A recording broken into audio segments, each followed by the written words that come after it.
Boa noite, meus amados. Nesta noite nós vamos estar utilizando o livro de 2 Reis, especialmente o capítulo 24 para nossa meditação. E vamos usar este capítulo para destacar a justiça de Deus.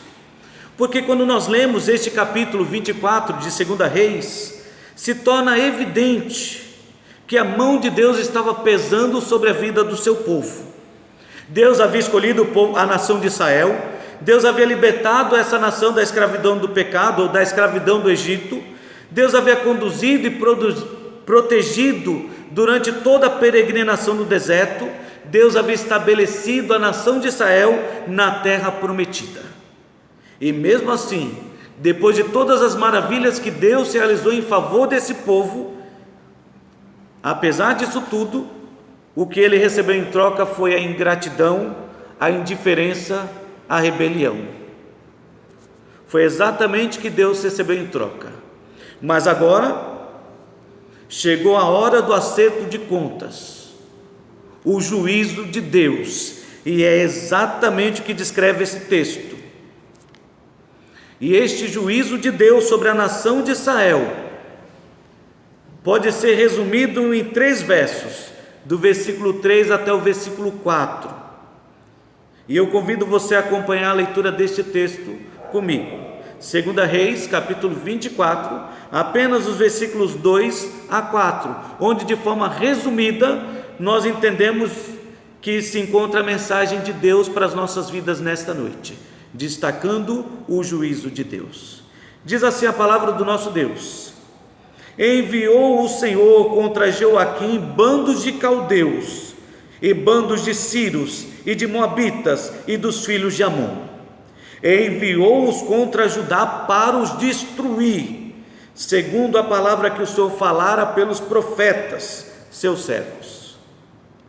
Com efeito, isto sucedeu, ou seja, isto aconteceu a Judá por mandado do Senhor. Foi Deus quem mandou, foi Deus quem determinou, para o remover da sua presença, por causa de todos os pecados cometidos por Manassés, como também por causa do sangue inocente que ele derramou, com o qual encheu a cidade de Jerusalém. Por isso, por ser tão grande e terrível os pecados que eles estavam cometendo, o Senhor não os quis perdoar.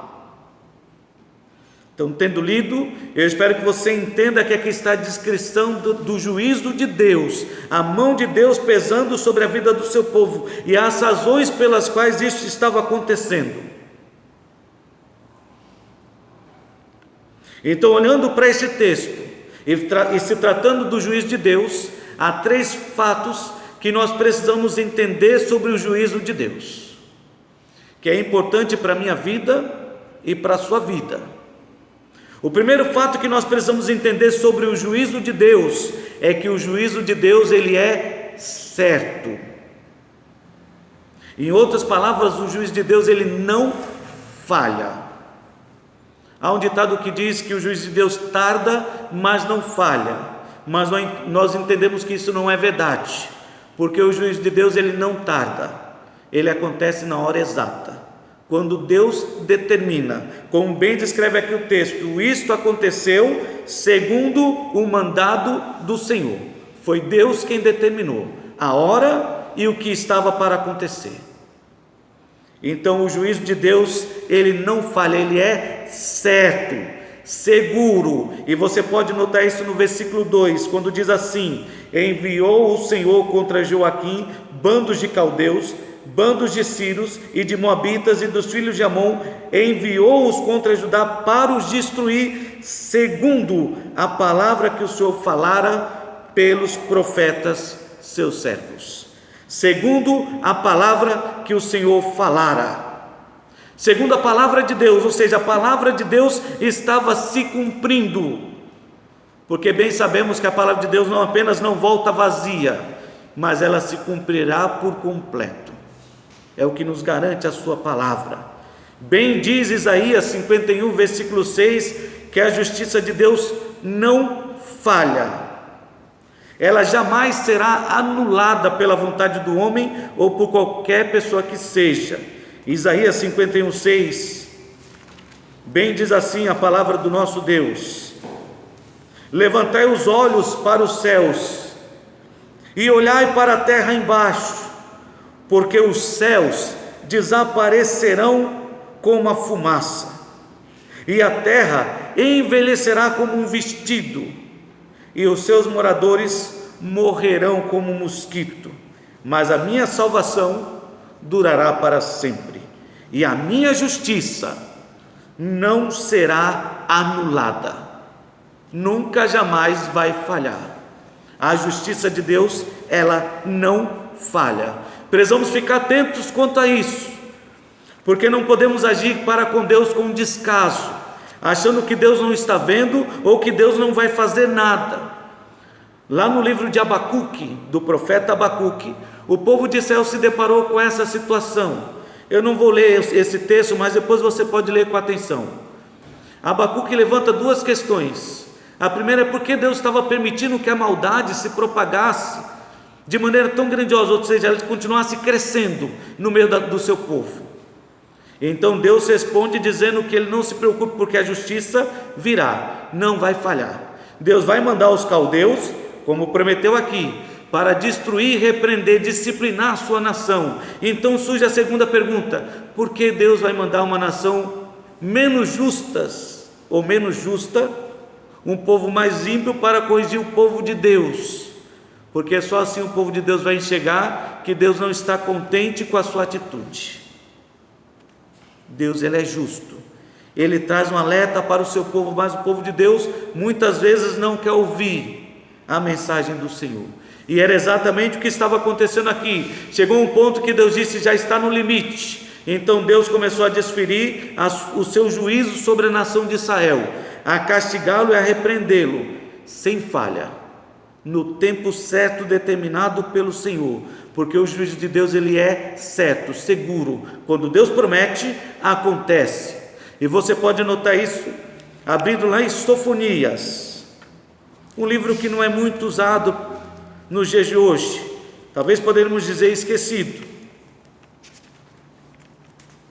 Livro de Sofonias.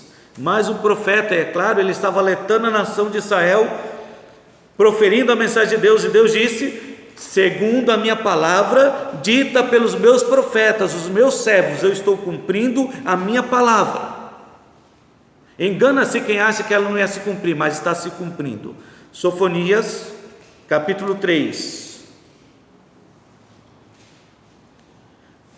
do versículo 1 a 8, descreve o juízo de Deus contra Jerusalém e contra as demais nações, e diz assim a sua palavra: ai da cidade opressora, da rebelde e da manchada. Era exatamente essa a situação do povo de Israel, um povo rebelde, que oprimia os mais pobres e necessitados, uma cidade manchada pelo pecado, como descreveu o texto de 2 Reis 24, cujo sangue havia se espalhado por toda Jerusalém, o sangue dos inocentes, dos sacerdotes e dos profetas de Deus. Não atende a ninguém. A respeito dessa cidade, Deus está dizendo: não atende a ninguém, não aceita a disciplina, não confia no Senhor, nem se aproxima do seu Deus. Os seus príncipes são leões fugidores no meio dela, os seus juízes são lobos do cair da noite, que não deixam os ossos para serem roídos no dia seguinte. Os seus profetas são levianos, homens pérfidos. Os seus sacerdotes profanam o santuário e violam a lei. O Senhor é justo. O Senhor é justo no meio dela. Ele não comete iniquidade. Manhã após manhã traz ele o seu juízo à luz e não falha. Não falha o juízo de Deus. Mas infelizmente o iníquo não conhece a vergonha. Mesmo sendo repreendido por Deus, vendo a mão de Deus pesar, não tem vergonha suficiente para se arrepender.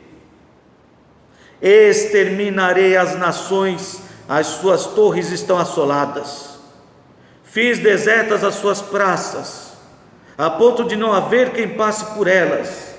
As suas cidades foram destruídas de maneira que não há ninguém que as habite. Por alguns instantes, se não soubéssemos que Deus está falando da nação de Israel, bem poderíamos falar que é um retrato da situação de hoje, ou de uns dias para trás. Ninguém pelas praças, e não se vê ninguém pela rua. Tamanha a assolação causada pelo juízo de Deus. Não há ninguém que habite pela cidade, parece que está deserta. Eu dizia: certamente me temerás e aceitarás a disciplina, e assim a sua morada não seria destruída, segundo o que havia determinado. Deus até disse: eu pensei que depois disso tudo eles se arrependeriam, mas eles se levantaram de madrugada e corromperam todos os seus atos. Ao invés de se arrependerem, se corromperam, se tornaram cada vez piores. Esperai-me, pois, a mim, diz o Senhor, no dia que eu me levantar para o despojo, porque a minha resolução é ajuntar as nações e congregar os reinos, para sobre eles fazer cair a minha maldição e todo o furor da minha ira, pois toda esta terra será devorada pelo fogo do meu zelo. Assim está descrito a advertência de Deus para a nação de Israel, um povo que se encontrava dormindo diante das advertências de Deus. Deus anunciou o seu castigo, mas o povo não se arrependeu, não mudou de atitude, não mudou de postura, continuou na sua idolatria, continuou nos seus maus caminhos, fazendo o que era mal diante dos olhos do Senhor. E agora estavam percebendo, se dando conta, que o juízo de Deus é algo certo. Ele prometeu, ele vai cumprir. E ao pensar nessa descrição do juízo de Deus como algo certo, eu gostaria que você prestasse bastante atenção no que Pedro escreveu na sua segunda carta, 2 Pedro, capítulo 3, versículo 8 e 9.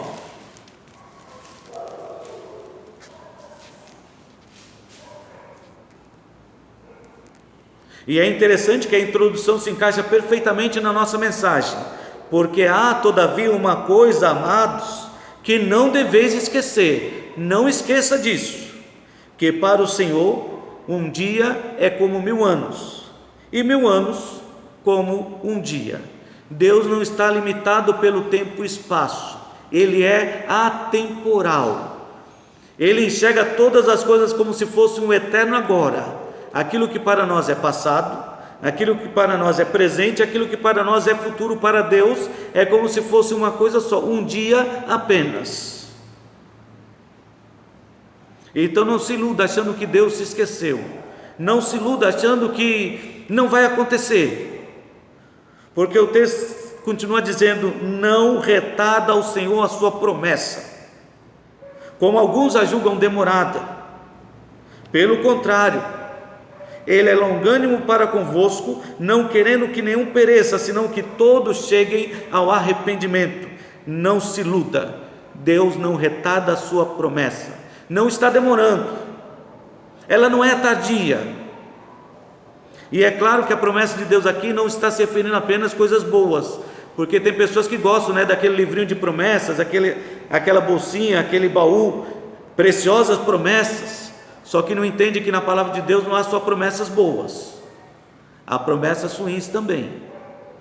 Deus prometeu a bênção para aqueles que obedecem, para aqueles que andam nos seus caminhos, como Deus também obedeceu a maldição para aqueles que se rebelam contra a sua vontade. E a descrição desse texto de 2 Pedro é exatamente essa, de pessoas rebeldes à vontade de Deus, que achavam que podiam continuar vivendo do seu jeito, do seu modo, se esquecendo do Senhor. Veja aí a descrição dessas pessoas do versículo 1 até o versículo 7. Amados, essa é agora já a segunda epístola que eu vos escrevo. Em ambas procuro despertar com lembranças a vossa mente esclarecida, para que vos recordeis das palavras que anteriormente foram ditas pelos santos profetas, bem como do mandamento do Senhor e Salvador, ensinado pelos vossos apóstolos, tendo em conta, antes de tudo, que nos últimos dias virão escarnecedores com os seus escárnios, andando segundo as próprias paixões, e dizendo: onde está a promessa da sua vinda? Cadê Jesus Cristo? Cadê o juízo de Deus? Porque desde que os pais dormiram, todas as coisas permanecem como desde o princípio da criação. E eles agem assim porque o versículo 5 diz: porque deliberadamente esquecem que de longo tempo houve céus, bem como terra, a qual surgiu da água e através da água pela palavra de Deus, pelo qual veio a perecer o mundo daquele tempo, afogado em água. Ora, os céus que agora existem e a terra pela mesma palavra têm sido entesourados para o fogo, estando reservados para o dia do juízo e destruição dos homens ímpios. Parece demorado, parece que Deus está adiando, mas não se esqueça, vai chegar este momento. E é importante que você entenda que o juízo de Deus é algo certo, para que você se prepare bem para o dia do juízo. Porque, como disse Paulo escrevendo aos Gálatas: não vos enganeis, de Deus não se zomba, pois aquilo que o homem semear, certamente ceifará. O que o homem planta, ele vai colher. E esse juízo, essa sentença virá das mãos de Deus. Então tome cuidado, preste bem atenção. Nós aprendemos que o juízo de Deus, ele é certo, ele não falha. Parece demorado, mas vai chegar o dia em que você vai estar cara a cara com Deus, para acertar as contas como o povo de Israel. A segunda lição que nós podemos aprender, o segundo fato que nós podemos aprender ou tirar desse texto, é que o juízo de Deus é certo e o juízo de Deus também é severo. Versículo 2 a 4 diz assim: enviou o Senhor contra Joaquim bandos de caldeus e bandos de sírios e de moabitas e dos filhos de Amon, e enviou-os contra Judá para os destruir. Esta palavra para os destruir descreve a severidade, a dureza do juízo de Deus. Por isso não brinque com Deus, porque assim como é certo, é também severo, duro, terrível. Versículo 3 diz: com efeito, isto aconteceu a Judá por mandado do Senhor, para o remover da sua presença. Remover, arrancar e jogar fora, era o que Deus estava para fazer com o povo de Israel. E mais uma vez, destruir, remover, são palavras que expressam a severidade do juízo de Deus, o rigor, o zelo com o qual Deus julga todas as coisas. Versículo 4: como também por causa do sangue inocente que ele derramou, com o qual encheu a cidade de Jerusalém, por isso o Senhor não o quis perdoar. Em outras palavras, vai chegar um momento que não há mais perdão. Acabou as oportunidades que Deus estava te dando. Deus deu para a nação muitas oportunidades, mas eles não aceitaram. Então Deus não é perverso ou mau por mandar o homem para o inferno. Ele é severo, o seu juízo é severo. Deus age de forma correta, porque quem escolheu o mau caminho não foi Deus, foi o homem.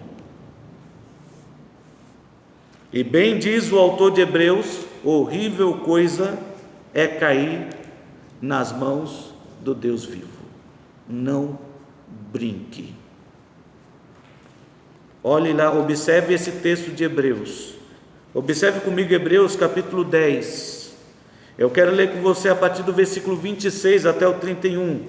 Eu quero que você perceba nessa leitura o quanto o juízo de Deus ele é severo. Ele vem de fato para destruir, arrancar e lançar fora, para mostrar que não há mais perdão. A chance já passou, a oportunidade foi dada e você rejeitou. É o que aconteceu com a nação de Israel. Deus mandou muitas vezes os seus profetas, mas o que eles fizeram? Mataram os profetas de Deus. Jesus ilustrou isso. Ele contou a parábola de um dono de uma terra que certa vez deixou a terra aos cuidados dos seus servos e viajou. E quando ele soube que estava produzindo, então ele mandou servos para buscar uma parte da colheita, o que lhe pertencia. E os servos que estavam tomando conta da terra se acharam dono de tudo e mataram os servos que aquele senhor havia enviado. Ele mandou outro servo e mataram de novo. Por fim ele enviou o próprio filho. E aqueles servos perversos que estavam tomando conta da terra pensaram: ele enviou o herdeiro, se nós matarmos o herdeiro, ninguém mais vai reclamar estas terras. E é claro que Jesus contou essa parábola fazendo alusão aos muitos profetas que Deus enviou e o povo não ouviu. Por fim ele enviou o seu próprio filho, e o mesmo que fizeram com os profetas, fizeram com o Filho de Deus. Crucificaram, mataram. Mas note a descrição de como será severo o juízo de Deus para estas pessoas. Versículo 26, Hebreus 10, 26. Porque se vivermos deliberadamente em pecado, depois de termos recebido pleno conhecimento da verdade, já não resta sacrifício pelos pecados. Se você conhece a graça de Deus, o amor de Deus e o sacrifício que Deus fez enviando o seu Filho para morrer pelos seus pecados, e mesmo assim você está rejeitando o amor de Deus, o perdão de Deus, a graça de Deus, então o texto diz que não resta mais sacrifício, não há mais perdão, porque tudo que Deus podia ter feito por você, Ele fez, mas você rejeitou. Pelo contrário, o que resta para você, versículo 27, é certa expectação horrível de juízo e fogo vingador prestes a consumir o adversário. É o que resta para você, a certeza de que se você morrer agora, você vai para o inferno. E vai receber no inferno o justo castigo de Deus, o severo castigo de Deus, por causa de suas próprias atitudes. Porque sem misericórdia, versículo 28, morre pelo depoimento de 2 ou 3 testemunhas quem tiver rejeitado a lei de Moisés. De quanto mais severo castigo julgais vós ser considerado digno aquele que pisoteou aos pés o Filho de Deus e profanou o sangue da aliança com a qual foi santificado e ultrajou o Espírito da graça. Se para os judeus uma pessoa pode ser morta simplesmente por desobedecer a lei, que castigo você acha que merece aquele que está rejeitando a Cristo? Ora, nós conhecemos aquele que disse: a mim pertence a vingança, eu retribuirei, diz o Senhor. E outra vez o Senhor julgará o seu povo. Horrível coisa é cair nas mãos do Deus vivo. Horrível coisa é cair nas mãos do Deus vivo. São citações do Velho Testamento, do livro de Deuteronômio, do livro de Salmos, para enfatizar para você que coisa terrível é brincar com Deus, é tratar as coisas de Deus com descaso e não considerar que o juízo de Deus ele é severo, rigoroso. É como um fogo consumidor, prestes a destruir aqueles que se opõem a ele. Romanos, capítulo 11, versículo 22, diz assim a palavra do nosso Deus: considerai, pois, a bondade e a severidade de Deus, para com os que caíram, severidade, mas para contigo a bondade de Deus, se nela permaneceres, de outra sorte, também tu serás cortado. Considere, meu querido, considere a bondade de Deus. Deus é bom, Deus é maravilhoso, mas Paulo também está dizendo, considere também que Ele é severo, rigoroso, Ele escolheu a nação de Israel, e quando o povo de Israel o rejeitou, ele o cortou e lançou fora. É o que descreve todo o contexto desse texto. Era como se eles fizessem parte da figueira natural, a árvore plantada por Deus, para ser o povo de Deus, e como eles rejeitaram a Deus, foram cortados e lançados fora. E aí ele diz: e você que é um gentio, que não faz parte do povo judeu, recebendo a Cristo, foi colocado nesta árvore por enxerto. Mas se Deus arrancou aquele que era natural, então preste bem atenção, que Ele pode ser rigoroso ao ponto de também cortar você e jogar fora, não faz diferença. Para Deus não, mas para você vai fazer uma grande diferença. Então considere atentamente a bondade e a severidade de Deus, é o que afirma a sua palavra. Porque, como bem disse Jesus Cristo aos seus discípulos em Mateus 25:46, o destino que nos aguarda pode ser severo, porque todos nós vamos comparecer perante o tribunal de Cristo, perante Deus, seremos julgados pelo Senhor. E é por isso que em Mateus 25, versículo 46, ele diz: e irão estes, aqueles que rejeitaram a sua palavra, a sua vontade, os seus caminhos, irão estes para o castigo eterno. E a palavra eterno descreve a severidade disso, por toda a eternidade, sem fim. Porém os justos irão para a vida eterna. Por isso cabe a você escolher de que lado você vai estar. Considere que o juízo de Deus ele é severo, porque se você não mudar de atitude, se você não reconhecer neste momento a necessidade de Cristo na sua vida, certamente o seu destino será um castigo eterno. A nação de Israel não considerou, por isso 2 Reis, capítulo 24, mostra que o castigo para eles foi severo. Deus mandou os caldeus, Deus mandou os moabitas, Deus mandou os sírios, os filhos de Amon, Deus mandou os babilônios, Nabucodonosor, e ele veio de forma severa, destruiu tudo em Jerusalém. Destruiu tudo, levou todos os tesouros da casa do Senhor, saqueou o templo, destruiu os seus pertences, quebrou para poder ficar mais fácil de carregar, e ainda transportou de toda a cidade de Jerusalém homens que ele considerou nobres, e só deixou na terra os miseráveis.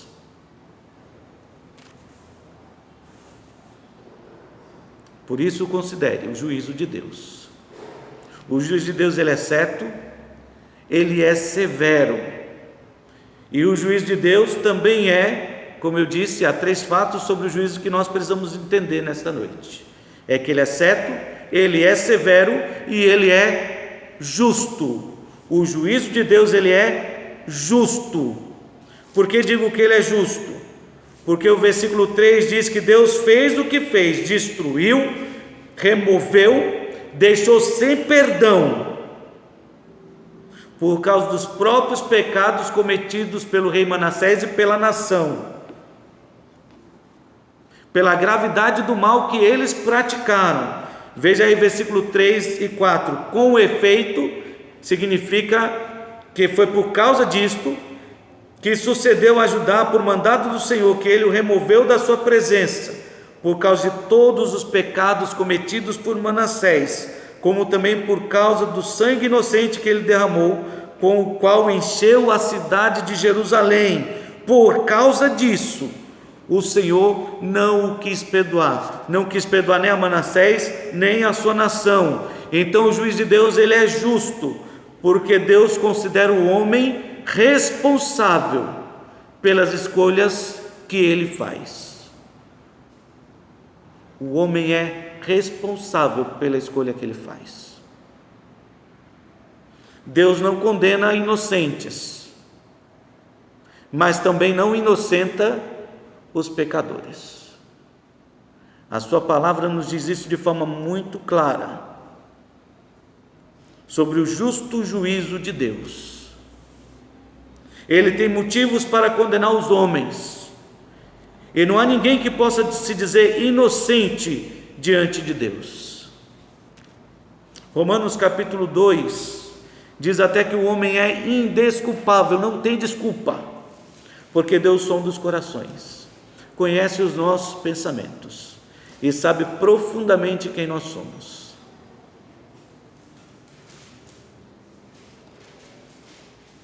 Romanos capítulo 2, versículos de 1 a 11, diz assim a palavra do nosso Deus: portanto, és indesculpável, ó homem, quando julgas quem quer que sejas, porque no que julgas a outro, a ti mesmo te condenas, pois praticas as próprias coisas que condenas.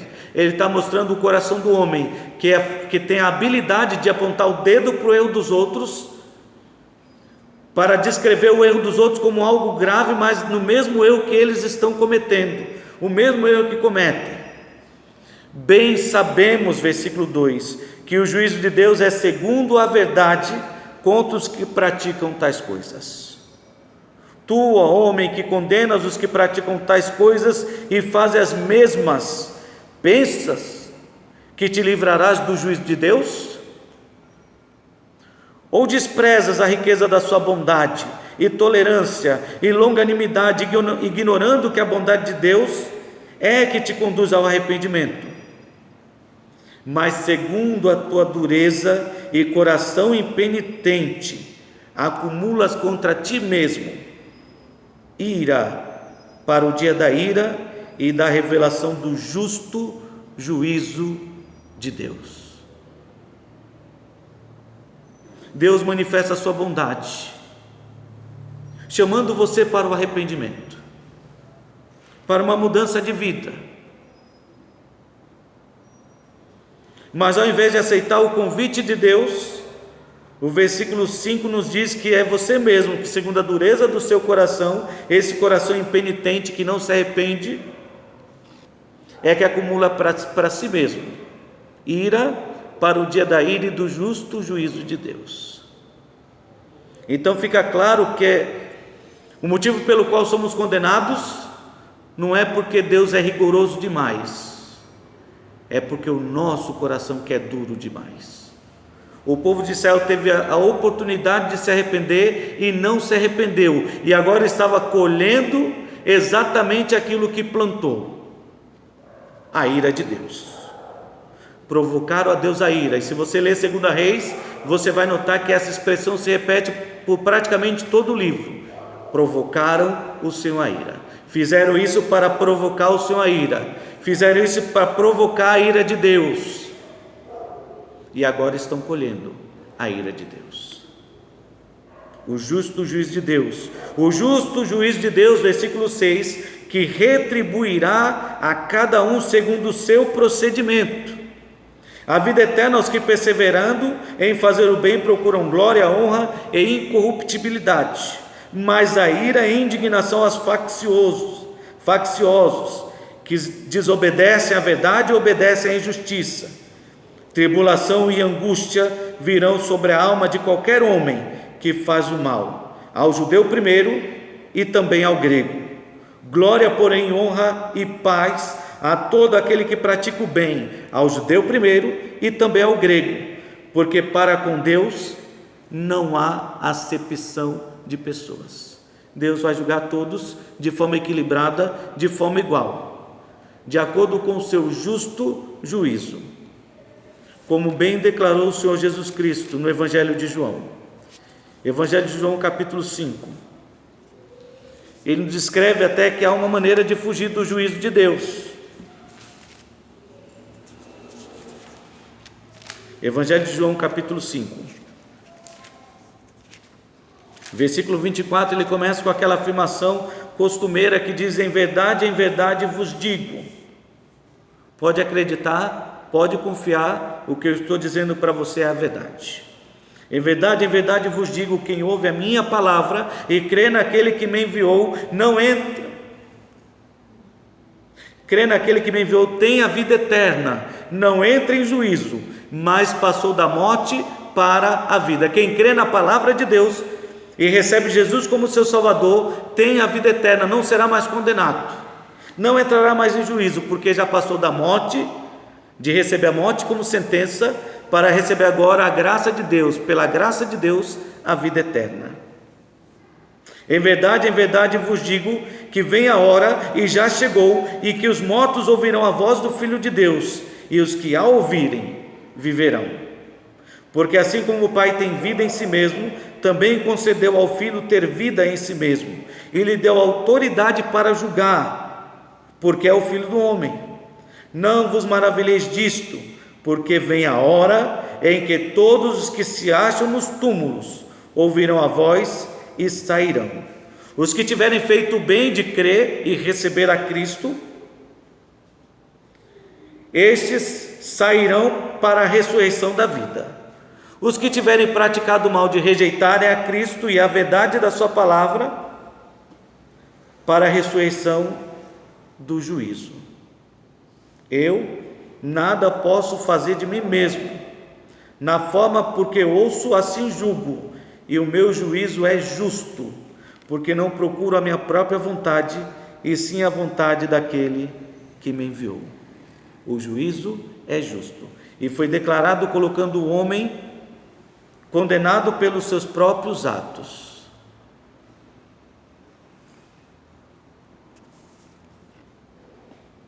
Então, diante desse texto, fica fácil para você entender o juízo de Deus e reconhecer que o juízo de Deus ele é certo, ele é severo e ele é justo. E é diante deste juízo de Deus certo, severo e justo que eu só tenho um conselho para te dar neste momento: fuja do juízo de Deus. Fuja. Dá tempo de escapar do juízo de Deus. A maneira como nós lemos nesse texto é clara: é se arrependendo, é crendo na sua palavra e recebendo o Senhor Jesus como seu Salvador. Os 6 mencionados em 2 Reis, capítulo 24,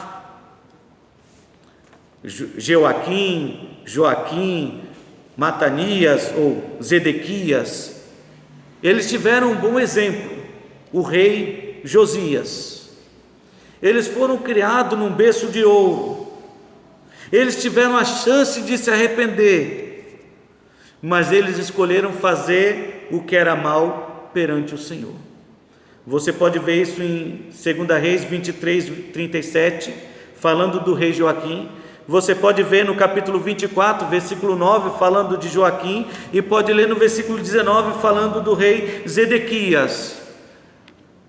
O texto é o mesmo. Fizeram o que era mal perante o Senhor, zombaram de Deus e colheram exatamente aquilo que plantaram.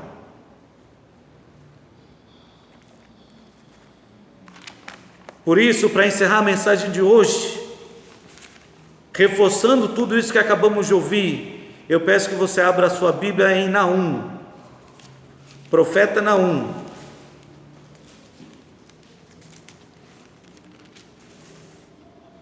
Depois de Miqueias e antes de Abacuque. Naum,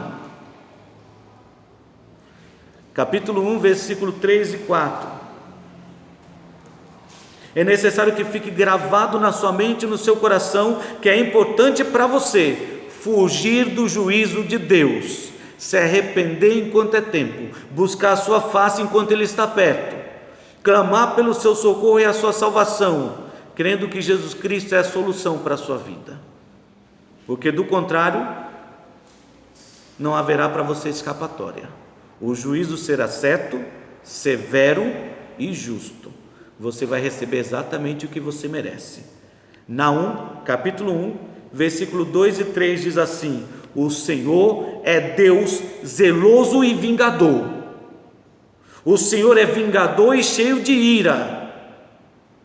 O Senhor toma vingança contra os seus adversários e reserva indignação para os seus inimigos. O Senhor é tardio para se irar, mas grande em poder, e jamais inocenta aquele que é culpado.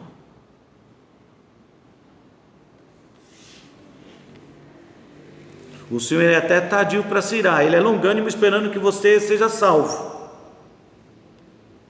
mas Ele é poderoso para cumprir o que prometeu. e vai fazê-lo. E se você não se arrepender, certamente você vai experimentar a ira do Senhor. Observe a continuação do texto. De forma poderosa o Senhor tem o seu caminho na tormenta e na tempestade, e as nuvens são o pó dos seus pés.